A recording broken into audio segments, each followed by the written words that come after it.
फिर आप सबका स्वागत कहानी कुर्सी की में। मैं हूं सौरभ। स्टूडियो में हर्षवर्धन त्रिपाठी जी, विजय त्रिवेदी जी, प्रोफेसर संगीत रागी जी और समीर चौगांवकर जी हैं। ब्रेक से पहले भी आप देख रहे थे कि फाल्टा की सीट पर, एक विधानसभा सीट है बंगाल में, वहां पर पहले इस बात का विवाद हुआ था कि सेंट्रल पुलिस ऑब्जर्वर बना के आईपीएस अफसर भेजे गए थे और जयपाल शर्मा वो जाकर के टीएमसी कैंडिडेट को नाम लेकर के चेतावनी दे रहे थे कि कुछ गड़बड़ी मत करना। पता लग रहा है कि ये लोगों को डरा धमका रहा है। उस सीट के लोग उसी आदमी का नाम लेकर, जहांगीर खान का नाम लेकर आज प्रदर्शन कर रहे थे कि हमें मारा पीटा गया है इस आरोप में कि हमने वोट दिया है बीजेपी को। और वो इतने डरे हुए हैं कि वो आप टीवी पर जब पहली बार आए कैमरे पर तो पहले तो बोलने लगे हमने तो टीएमसी को ही वोट दिया था। और मैं जान रहा हूं कि नहीं दिया होगा इन्होंने, लेकिन अभी भी इसलिए डर रहे हैं क्योंकि कह रहे हैं कि हमने तो टीएमसी को ही दिया था, तो भी आके रात में हमको मारा कि तुमने वोट क्यों दे दिया, दूसरी तरफ वोट कैसे दे दिया। और कई जगहों पर लोगों को वोट डालने ही नहीं दिया गया, अलग कर दिया कि नहीं ये लोग वोट नहीं डालेंगे। कई लोगों से दोपहर के 2 बजे के बाद कह दिया गया वोटिंग ओवर, जाओ घर चले जाओ, तुम्हारा वोट पड़ गया। ऐसी शिकायतें इस सारे अभूतपूर्व इंतजामों के बीच भी बंगाल से आ रही हैं। ये आंखें खोल देने वाली खबर थी, वो आपने सबने देखी। और इसको हम लोग दोबारा वो जो लोगों की बातचीत है फिर वो आपके सामने रखेंगे। और महिला वोट की जहां तक बात है तो पश्चिम बंगाल में इस बार जो वोटिंग हुई है, एक तो रिकॉर्ड वोटिंग थी, उसमें भी महिलाओं ने ज्यादा वोट किया है।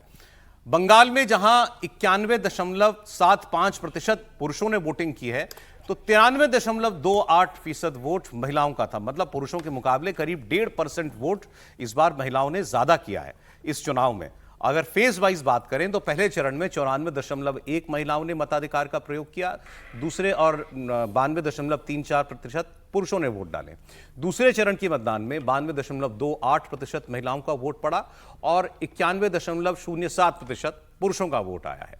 आपको बता दें कि इस बार पश्चिम बंगाल में पिछले बार के मुकाबले करीब 8% ज्यादा पोलिंग हुई है और सर उसमें 1.5% महिला वोट ज्यादा। अब जब लगभग सभी लोगों का ये मानना है कि ये वोट परिवर्तन के लिए हो सकता है तो उसमें एक ये बड़ा फैक्टर रहेगा। ये बड़ा फैक्टर, बल्कि हम लोग रोज बात कर रहे हैं कि महिला का जो शिफ्ट है वही सत्ता परिवर्तन कर सकता है वहाँ पर, क्योंकि मोटे तौर पर जो हिंदू वोट है उसका 60% 70% मेल का वोट वो पहले भी भारतीय जनता पार्टी के साथ गया पिछली बार चुनाव में, उसमें थोड़ा बहुत बदलाव हो सकता है। जो 51% या 50% महिलाओं का वोट ममता जी के साथ था, उसमें से कितना बड़ा वोट, उसमें जो हिंदू महिला वोट है वो कितना बड़ा वोट शिफ्ट हो सकता है, वही सत्ता परिवर्तन का एक रास्ता दिखाता। और ये दूसरी घटना, मतलब एक घटना तो वो हो गई जो आप अभी दिखा रहे थे, उसको भी मैं पॉलिटिकल चेंज के मैसेज के तौर पर देखता हूँ कि लोगों ने आके बताया और इतनी हिम्मत उन्होंने की है, क्योंकि उनको लगता है कि अब शायद कुछ ऐसा होगा कि वो रह सकेंगे, बच सकेंगे। और यदि महिलाओं के वोट में शिफ्ट हुआ है तो ये भी एक चेंज के लिए बंगाल का क्या मूड है वो बता रहा है। अब इसको भी सोचिए ना, एक महिला मुख्यमंत्री और मुख्यमंत्री बड़ी पावरफुल महिला, और वहां से वोट टूट के अगर दूसरी तरफ जा रहा है। अब मैं क्योंकि सर्वे का कोई मतलब नहीं है, लेकिन एक सर्वे तो ये बता रहे हैं कि 6-7% मुस्लिम वोट, महिला वोट माफ कीजिएगा, वो उसका ट्रांजिशन हो सकता है टीएमसी से बीजेपी की ओर। हाँ, जो जितने भी सर्वे आए हैं उसमें दिखा तो यही रहा है कि महिलाओं का वोट जो है वो पुरुषों से ज़्यादा पड़ा है। और पिछली बार महिलाओं ने, शायद मुझे याद हो तो 37%। ये तो इलेक्शन कमीशन का ये तो इलेक्शन कमीशन का जरूरत ही नहीं है। नहीं, बाकी जो एग्जिट पोल्स ने बताया कि 50% महिला वोट मिलता था ममता बनर्जी को, इस बार शायद 44% का। पिछली बार जो है वो महिलाओं का वोट शायद भारतीय जनता पार्टी को 34 से 37% था। वो वोट बढ़ करके 40 से 42% के आसपास लोग मान रहे हैं कि महिलाओं का। यदि ये होता है तो ये अपने आप में बहुत बड़ा टेक्टोनिक शिफ्ट होगा और भारतीय जनता पार्टी के लिए बहुत रास्ता आसान करेगा। दूसरा जो है, मैं शुरू से इस बात का मेरा बहुत बड़ा कंसर्न था कि इतने पारामिलिट्री फोर्स लगे हैं, बूथ में लगे हैं, मैपिंग हो रही है, सब चीज़ ठीक है, लेकिन टीएमसी के गुंडे जो गाँव में हैं, जो गांव में उनका दबदबा है, वहां से बेचारे जो हिंदू वोटर हैं, जो बीजेपी को वोट पॉसिबली कर सकते थे, उन पर कितना दबाव, उन पर कितना टेरराइजिंग इम्पैक्ट चल रहा होगा। वो वोट कर किए होंगे, नहीं किए होंगे। मुझे लगता है कि यदि 99-92% लग रहा है कि वोट हुआ है तो इसका मतलब है फ्री एंड फेयर पोल में हुआ ही है, लेकिन वो आज के दिन में डर के साए में जी रहे होंगे। इसीलिए बंगाल के अंदर जो है वो पारामिलिट्री फोर्सेज या जो भी कर रहे हैं 2 महीना से ज़्यादा 6 महीने तक वहाँ पर रखना चाहिए और इंश्योर करना चाहिए कि बंगाल के अंदर कोई भी यदि हिंसा करते हुए पाया जाए पोस्ट पोल वायलेंस सर ये फाल्टा की तस्वीरें देखने के बाद इतना तो माना जा सकता है आपने ठीक का वोट बढ़ा है अगर तो ये अज्यूम किया जा सकता है कि भाई लोगों ने इस बार डर के बावजूद वोट किया होगा, लेकिन ये डर की टैक्टिक्स इंप्लॉय तो की गई हैं वहां पर। तो बहुत से ऐसे लोग होंगे, ऐसे यही लोग कह रहे थे कि हमारे यहाँ बहुत लोगों ने वोट नहीं डाला। चीजें इसके बहुत साफ हैं। यहाँ तो जहां हिंदू बहुल इलाका वो दिए रखी, वो तस्वीरें लाइव थी वहीं फाल्टा से दिए रखी। जहां हिंदू बहुल इलाका है उनको थोड़ा सा कहीं ना कहीं से कॉन्फिडेंस आया होगा कि अमित शाह ने ऐसे कहा है, वहां पर पारामिलिट्री फोर्सेज हैं, सीआरपीएफ के फोर्सेज हैं, चलो आज मन की बात अपनी निकाल लेते हैं। लेकिन जरा आप उन इलाकों का जरा सोचिए ना जहां पर 10 वोट है, 20 वोट है हिंदुओं का और मुस्लिम बहुल इलाके में, क्या वो वोट दे पाए होंगे? नहीं दे पाए होंगे। हिंदू बहुल इलाके में मुसलमान बहुत गर्व से जाकर के, बहुत निश्चल जिसे कह सकते स्वच्छंदता से जाकर के वोटिंग करता है, लेकिन मुस्लिम बहुल इलाके में हिंदू उसी प्रकार से जीवन नहीं जी पाता है, डर के साए में रहता है। और बंगाल उसका उदाहरण है, साफ साफ दिखाई दे रहा है कि जो उस दिन कहा अमरपाल शर्मा जो कह रहे थे वो कहीं से गलत नहीं कर रहे थे। आज तो कम से कम उनकी तारीफ करनी चाहिए, बिल्कुल करनी चाहिए कि जो उस गुंडे से उसी तरीके से निपटा देखिए पहले तो हम लोग लाठी डंडे से ही निपटा हमें कैसे यहाँ मालूम होगा, शराफत से ऐसे गुंडों जब वो वीडियो आया तो वीडियो में उन्होंने कहा मैं ये बता देना चाहता हूं जहांगीर खान को और उसके परिवार को कि ना करें ऐसा, तो पता चला अच्छा कि कोई टीएमसी से जुड़ा कोई ऐसा आदमी है दबंग टाइप जिसका नाम जहांगीर खान है। फिर पता चला कि वो तो कैंडिडेट है। फिर उसका बयान आता है सेम डे, जहांगीर खान कहता है कि मैं पुष्पा हूं, झुकूंगा नहीं, वो अपनी एड्स में था। पैदल चलूंगा तो सीआरपीएफ हवा मुड़ जाएगी। हाँ ये बयान था उसका। और ऐसे आदमी को इस देश में एक बड़ा वर्ग है जो ये कह रहा है कि नाना अजय पाल को जाके कहना चाहिए था कि और भाई सब ठीक ठाक है, सब बढ़िया, घर में सब ठीक ठाक, दाना पानी ठीक चल रहा है। अरे उसको ऐसा कोई भी गुंडागर्दी करने वाला तो 4 लाठी भी देना चाहिए उसको, इसमें कोई इब्बत नहीं रखना चाहिए।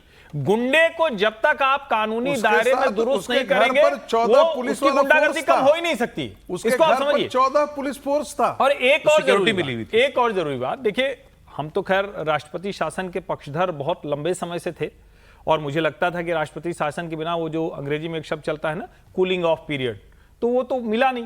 वो तो ठीक है, आप 2 महीने रख दें, 6 महीने रख दें, अगर मान लीजिए बाई एनी चांस इतने तरह की गड़बड़ियां, इतनी तरह की मारामारी, इतनी चीजें चल रही हैं, परिणाम फिर से टीएमसी के पक्ष में आ जाए, लगी रहेगी फोर्स। कानून व्यवस्था तो स्टेट सब्जेक्ट है, एसपी और थानेदार डिसाइड करेगा। जब जहांगीर के घर का पता वो लोग नहीं बता रहे थे तो जाहिर है कि फिर एसपी और थानेदार अपने हिसाब से करेगा। और मैं इसीलिए कह रहा हूं कि ये सामान्य चुनौती नहीं है, ये बहुत बड़ी चुनौती है कि बंगाल में 4 मई और 4 मई के बाद जो भी रिजल्ट आए उसके बाद लोगों की जान माल सुरक्षित रहे। इसको सर्वोच्च न्यायालय को भी संज्ञान लेना चाहिए, क्योंकि केंद्रीय अर्धसैनिक बल जाएंगे तो तुरंत ममता बनर्जी पॉलिटिकल शुरू कर देंगी। वो तमाशा करने में इसकी माहिर हैं और चाहे वो हारे चाहे वो जीते, तृणमूल के लोग कह रहे हैं कि प्री पोल प्रोवोकेशन, पोस्ट पोल वायलेंस तय है। अब अगर वो ये कह रहे हैं तो कितना खतरा है वहां लोगों को, ये जरा सोचिए। अच्छा, ये तो सेंट्रल फोर्स पर था। अमरपाल शर्मा पर बहुत बात हो गई, उस दिन भी मैंने ये बात कही थी, मैंने सबसे ज्यादा ऑब्जेक्शन किया था। मैं ये कह रहा था कि ये यहाँ पर भाषण देने की बजाय जहांगीर को पकड़ क्यों नहीं लेते, वो तो ऑफिसर है ना। और वो जो हो रहा था मैं उसके खिलाफ था। उस दिन भी मैंने कहा था कि भाई उन गुंडों को पकड़िए ना, और वो गुंडे पकड़े गए क्या जो आज फाल्टा की आप खबर दिखा रहे हैं, ये अमरपाल शर्मा के रहते हुआ है ना, अब अजय पाल जो भी नाम है, अजय पाल शर्मा साहब के, उनके रहते हुए ये सारी गुंडागर्दी हुई है वहां पर। और आप कह रहे हैं, फिर मैंने उस पर कहा था कि ये जो रील बना रहे हैं उसकी बजाय आप जहांगीर खान को पकड़ लीजिए। सर उस रील का भी अब एक पर्पस समझ में आ रहा है ना कि अगर इतना रैंपेंट इंटिमिडेशन बताइए, आप जो कह रहे हैं वो ठीक है। विजय जी नहीं, आप ठीक नहीं बोल रहे हैं। विजय जी ठीक नहीं कह रहे हैं। विजय जी आप एक मिनट चुप रहिए। विजय जी नहीं, मेरी बात सुनिए, आप मेरी बात एक-एक करके सुन लीजिए मेरी बात। एक बात मुझे बताइए, क्या अजय पाल शर्मा सारे घरों तक जाकर पहुंच जाएंगे, सारे जगह तो उड़े? एसपी के बारे में आपने उनकी टिप्पणी सुनी थी उस समय कि एसपी को पता नहीं है क्या, थानेदार को पता नहीं है क्या? एसपी ने 14 वहां पर पुलिसकर्मी क्यों लगा रखा था? 10 की उसके पास थी। अरे वो उसी के लिए तो भेजा है ना। इसका मतलब है कि एसपी भी उस गुंडे से मिला हुआ था। मैं ये कह रहा हूं उसके ऊपर है ना। इसका मतलब है कि पूरा प्रशासन गुंडों से मिला हुआ था। मेरा कहना केवल ये था कि अजय पाल शर्मा को आप इस बात पे एतराज कर रहे थे कि भाई ये रीलबाजी क्यों हो रही है। हाँ, मैं कह रहा हूं उसको पकड़िए। लेकिन मैं ये कह रहा हूं उसकी भी जरूरत आज समझ में आ रही है सर। सही है, लोगों को ये भरोसा देना था कि यहाँ पे हम लोग हैं यहाँ पे। लेकिन ये भी बात बताइए कि ये जो आज देख रहे हैं हम मनीष भट्टाचार्य के साथ अजय पाल शर्मा के रहते हुए भी हुआ, ये ना हुआ, ये इसका मतलब रील से क्या फर्क पड़ गया? नहीं सर, कम से कम आज वो बता तो रहा है, एक लाइन आज वो बता तो रहा है कम से कम आके। मैं अजय पाल शर्मा के जाने पर विरोध नहीं कर रहा था। आप जिसको ट्विस्ट कर रहे हैं ना बात को, मेरा कहना था कि उनको जो काम करना है वो काम करें। अरे सर, और वो काम नहीं हुआ। कोई करे जहां कूप में ही जहां भांग पड़ी हो, जहां सब भांग पी करके बैठा हुआ है, गुंडा और तलवार लेकर के और पिस्तौल लेकर के टीएमसी के गुंडे बैठा हुआ है, वहां की मैं बात कर रहा हूं। अच्छा, उसको कवर फायर आप ही लोग देते हैं। अजय पाल शर्मा ने ये सब किया, इसीलिए वहां के लोग वोट डालने की स्थिति में रहे, इसीलिए उनको ये हिम्मत है कि वो निकल कर बोल रहे हैं, इसीलिए उनको भरोसा भी है कि हम लड़ पाएंगे।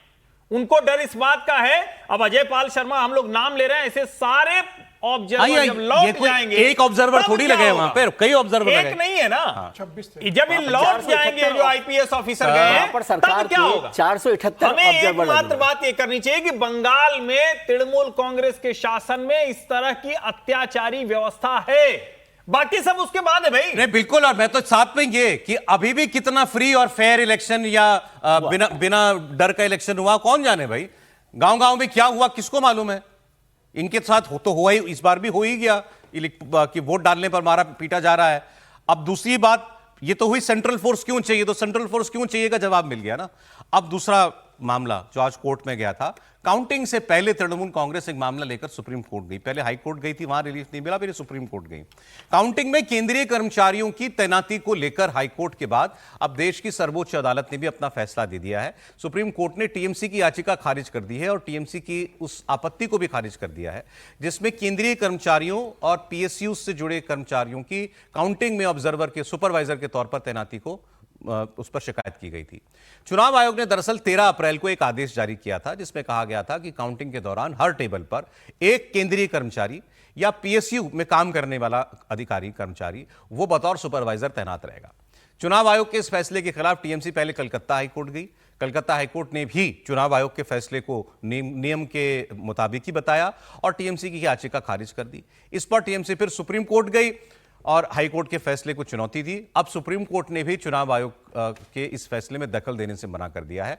सुप्रीम कोर्ट ने टीएमसी की दलीलें खारिज करते हुए कहा कि राज्य सरकार और केंद्र सरकार के सभी कर्मचारी चुनाव आयोग के तहत काम कर रहे हैं। सुप्रीम कोर्ट ने यह भी कहा है कि ऐसा नहीं है कि वहां सिर्फ काउंटिंग सुपरवाइजर ही होंगे, और भी लोग होंगे। इसके अलावा प्रत्याशियों के प्रतिनिधि भी होंगे, दूसरे अधिकारी भी होंगे। किसी तरीके की आशंका का कोई आधार नहीं बनता।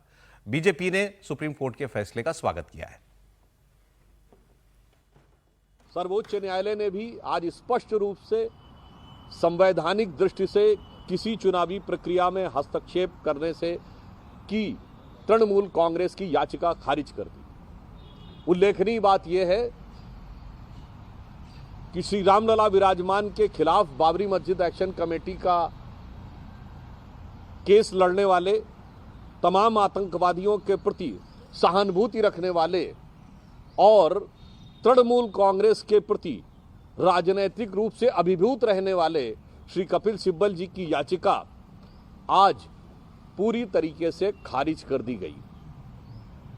अब उनके मन में जो प्रश्न उठता था कि उनको अमुक केंद्र सरकार के कर्मचारियों पर भरोसा नहीं है, राज्य सरकार के कर्मचारियों पर भरोसा है, तो मैं ममता जी से कहना चाहता हूं, आज भरोसे का सवाल आपके खुद के ऊपर है। जब आईपैक के ऊपर रेड हुई तो ये पहली बार ऐसा हुआ जबकि कोई मुख्यमंत्री स्वयं वहां पहुंच गई, अर्थात उनको अपनी पुलिस और अपनी राज्य। चूंकि कपिल सिब्बल का वो जिक्र ही कर रहे थे, इधर टीएमसी की तरफ से कपिल सिब्बल गए थे शिकायत लेकर के, तो सुप्रीम कोर्ट में उन्होंने क्या बातें कही, उसके फैसले के बाद उनको क्या कहना था वो सुन लेते हैं। हुआ सर्कुलर कहता है कि आप एक केंद्र का भी नॉमिनी वहां रख लीजिए और एक राज्य का भी नॉमिनी रख लीजिए। जो सरकारी मुलाजम होगा केंद्र का भी होगा और राज्य सरकार का भी होगा और ये नियुक्ति उनकी होनी चाहिए। तो हमने सुप्रीम कोर्ट में कहा कि देखिए उनका खुद का सर्कुलर कहता है चलिए आप सेंट्रल गवर्नमेंट नॉमिनीज रखना चाहते हैं तो रखिए, लेकिन साथ साथ एक स्टेट गवर्नमेंट नॉमिनी भी रखिए, उसकी भी रैंडमाइजेशन नाम करके रखिए। तो सुप्रीम कोर्ट ने कहा कि आप तो वहाँ सर्कुलर चैलेंज कर रहे थे, तो हमने कहा कि अब हम सर्कुलर नहीं चैलेंज कर रहे, हम तो कहते हैं कि उसको लागू करो। तो अब हमें उम्मीद है और सुप्रीम कोर्ट ने ये कहा कि, और ये ऑर्डर है कि the election commission will follow the circular issued by them both in letter and spirit, मतलब कि उस सर्कुलर को आप लागू करोगे, और जो भी वहां लिखित है उसको लागू करोगे। और लिखित क्या है कि स्टेट गवर्नमेंट का नॉमिनी भी होगा और सेंट्रल गवर्नमेंट का नॉमिनी भी होगा। तो क्या बता रहे हैं कपिल सिब्बल? ये कह रहे हैं कि ये इलेक्शन कमीशन का ही पुराना आदेश ये है कि उसमें एक सुपरवाइजर केंद्र का और एक राज्य सरकार का होगा, और सुप्रीम कोर्ट ने कहा है कि जो आपने हमसे कहा था इसी को लागू कर दीजिए, जो मतलब आपका ही सर्कुलर लागू कर दीजिए, इलेक्शन कमीशन का भी हम कर देंगे, मतलब उसमें दोनों तरफ के सुपरवाइजर जो होंगे। लेकिन सवाल तो ये होना चाहिए, मूल सवाल, कि हमारे देश में चुनाव में काउंटिंग भी संदेह में है, काउंटिंग पर भी संदेह है, और बीजेपी भी ये कहती है, बीजेपी के लोग ये कहते हैं, मैं नाम लेके इसलिए कह रहा हूं क्योंकि वो 2 प्रोग्राम में बात बता चुके हैं, देवेंद्र पराशर इंडिया टीवी के पॉलिटिकल एडिटर, कि बीजेपी के नेता उनसे ये कह रहे हैं, सीनियर लीडर्स ये कह रहे हैं कि काउंटिंग के पहले 2 घंटे भी हमको बहुत सजग रहना है, क्योंकि हमारी 50 सीटें, पिछली बार हमको ऐसा लगता है कि हमारी 50 सीटें खराब कम हुई हैं, वो काउंटिंग में गड़बड़ी की वजह से हुई हैं, क्योंकि उसमें राज्य सरकार के कर्मचारी रहते थे, इसलिए इस बार सेंट्रल ऑब्जर्वर काउंटिंग पर ही तो सारा झगड़ा होता है, और इसीलिए तो आज वो वोटिंग से पहले भी, मतलब काउंटिंग से पहले भी कपिल सिब्बल साहब चले गए। एक इंटरेस्टिंग बात कही जो कपिल साहब ने नहीं बोली, और आप शायद उसको नोट नहीं किया, कि सुप्रीम कोर्ट ने कहा कि पहले आप तय कर लीजिए, कल आपने हाई कोर्ट में जो इलेक्शन कमीशन का सर्कुलर है उसका विरोध किया था, और आज आप सुप्रीम कोर्ट को मैं कह रहे हैं कि इलेक्शन कमीशन का सर्कुलर को लागू करना चाहिए। अब इलेक्शन कमीशन का सर्कुलर और मैनुअल क्या कहता है, ये देखिए, इसको मैं थोड़ा सा बता दूं, क्योंकि ये काउंटिंग के वक्त बहुत महत्वपूर्ण है। आप जिस बात पर कर रहे हैं, सारा चुनाव का खेल जितना 50% वोटिंग में होता है उतना ही 50% काउंटिंग में होता है, इसीलिए सारी ये जिम्मेदारी होती है। इलेक्शन कमीशन का मैनुअल और कॉन्स्टिट्यूशन के आर्टिकल 324 इलेक्शन कमीशन को अधिकार देता है कि वो कैसे नियुक्ति करे। उन्होंने मैनुअल के हिसाब से नियुक्ति की। यहाँ पर अभी 478 सेंट्रल ऑब्जर्वर्स हैं बंगाल में, जिसमें 294 IAS ऑफिसर्स हैं जो हर कॉन्स्टिट्यूंसी के लिए लगाए गए, 80 पुलिस ऑफिसर्स हैं, IPS ऑफिसर सीनियर, और 100 एक्सपेंडिचर ऑब्जर्वर्स लगाए, 478। और उसमें इलेक्शन कमीशन ने कहा कि हमने हर सीट पर एक सेंट्रल ऑफिसर ऑब्जर्वर के तौर पर और उसके नीचे एक स्टेट गवर्नमेंट का ऑफिसर लगाया। दोनों लोग हैं, ठीक है, डिप्टी ऑब्जर्वर है स्टेट गवर्नमेंट का, सेंट्रल ऑब्जर्वर है, वो जो मेन ऑब्जर्वर है वो सेंट्रल गवर्नमेंट का। तो दोनों का बराबर वहां पर किया। ये एक बात ठीक है कि वहां पर कोई भी ऑब्जर्वर स्टेट गवर्नमेंट का नहीं है, लेकिन बहुत सारे राज्यों में ऐसा ही होता है, क्योंकि ऐसा माना जाता है कि स्टेट गवर्नमेंट की पुलिस, जैसे हम कहते हैं कि होम डिपार्टमेंट जो है, लॉ एंड ऑर्डर स्टेट के पास होता है, इसलिए इलेक्शन को एक मॉडल कोड ऑफ कंडक्ट लगता है क्यों है? हाँ, इसीलिए आप पावर्स इलेक्शन कमीशन को दे देते हो, ऑफिसर्स को चेंज करने का भी मसला होता है। तो वो सारी बात हुई, लेकिन क्यों इंसिस्ट किया इस पर टीएमसी ने कि नहीं साहब, राज्य का भी आदमी वहां होना ही चाहिए। इन एक्स्ट्रा ऑर्डिनरी सिचुएशंस में तो आंख मूंद करे कहना चाहिए कि भाई किसी और से ही करो। बिल्कुल ठीक। मतलब टीएमसी क्यों कहेगी? टीएमसी तो चाहेगी कि उसके अपने लोग हों, और जब इतना तंत्र है, लोगों को डर लग रहा है 4 मई और 4 मई के बाद का, तो जो वहां नौकरी कर रहा है उसको तो नौकरी जाने का डर है, मार पिटाई का डर है, समाज में बहिष्कार का डर है, घर परिवार का डर है, दुकान मकान लूटने का डर है, वो क्या करेगा? तो बंगाल का ऐसा लग रहा है कि बंगाल के सारे सिस्टम की, मतलब सर्फ की धुलाई जरूरी है। निश्चित रूप से, और मुझे लगता है कि बहुत स्पष्ट सुप्रीम कोर्ट ने कहा कि भाई ये चुनाव आयोग का अधिकार है कि वो राज्य सरकार के कर्मचारियों की नियुक्ति करे या केंद्र सरकार के अधिकारी कर्मचारियों की नियुक्ति करे, वो जिसको चाहेंगे नियुक्त करेंगे, इसमें हम दखल नहीं देंगे। और आप देखिए कि ममता बनर्जी कह रही है कि भाई केंद्र सरकार के अगर कर्मचारी आएंगे तो भारतीय जनता पार्टी का फेवर करेंगे, उन पर हमें भरोसा नहीं है, लेकिन राज्य सरकार के रहेंगे तो हमें आपत्ति नहीं होगी, राज्य सरकार के हमारे रहेंगे, मतलब हमारे हिसाब से होना चाहिए। और जबकि सुप्रीम कोर्ट ने कहा कि भाई भले ही केंद्र सरकार के कर्मचारी रहेंगे, हर काउंटिंग टेबल पर तो आपका उम्मीदवार भी रहता है, आपका चुनावी एजेंट रहता है, आपका ऑब्जर्वर रहता है, उसके बाद आपको क्या आपत्ति है? चुनाव आयोग का अधिकार है। और जिस तरीके से ममता बनर्जी जिस पूरे चुनाव को, मतलब एक तरफ से उन्होंने चुनाव आयोग के खिलाफ जिस तरीके से एक युद्ध लड़ने की कोशिश की है, एसआईआर को लेकर जिस तरीके से वो सुप्रीम कोर्ट हाई कोर्ट में चली जाती है, बाकी चीज़ों को लेकर वो सुप्रीम कोर्ट के खिलाफ खड़ी हो जाती है, चुनाव आयोग के खिलाफ खड़ी हो जाती है, और अब वो काउंटिंग को लेकर जिस तरीके से चुनाव आयोग के खिलाफ खड़ी हो रही है, और कल जिस तरीके से वो 4 घंटे में स्ट्रांग रूम के अंदर कि ईवीएम से छिड़कानी होने वाली है, इसके लिए वो जिस तरीके से वहां पहुंच जाती है, ये बता रहा है कि पूरे चुनाव प्रोसेस को ममता बनर्जी किस तरीके से डैमेज करने की कोशिश कर रही है। और अभी 4 मई को जो रिजल्ट आएंगे, अभी से ममता बनर्जी ने अपनी जमीन तैयार कर ली है कि अगर मैं चुनाव हार रही हूं तो मैं ये बता दूंगी कि भाई भारतीय जनता पार्टी ने चुनाव आयोग के साथ मिलकर मुझे चुनाव हराया है, यह चुनाव निष्पक्ष नहीं हुए। अब इस तरीके से माहौल बनाने की कोशिश यकीन नहीं ममता करेगा सर बनर्जी उस कर पर। रही है, अब और क्या पूरा यकीन? माहौल खराब कर रही है। और वो स्ट्रांग रूम में आपने ठीक कहा, स्ट्रांग रूम में धावा बोलने का 4 घंटे आप वहां पर जाके बैठे वो ये हो। माहौल बनाना कि ये सब कुछ जो है फिक्स बस चुनाव फिक्स किया गया।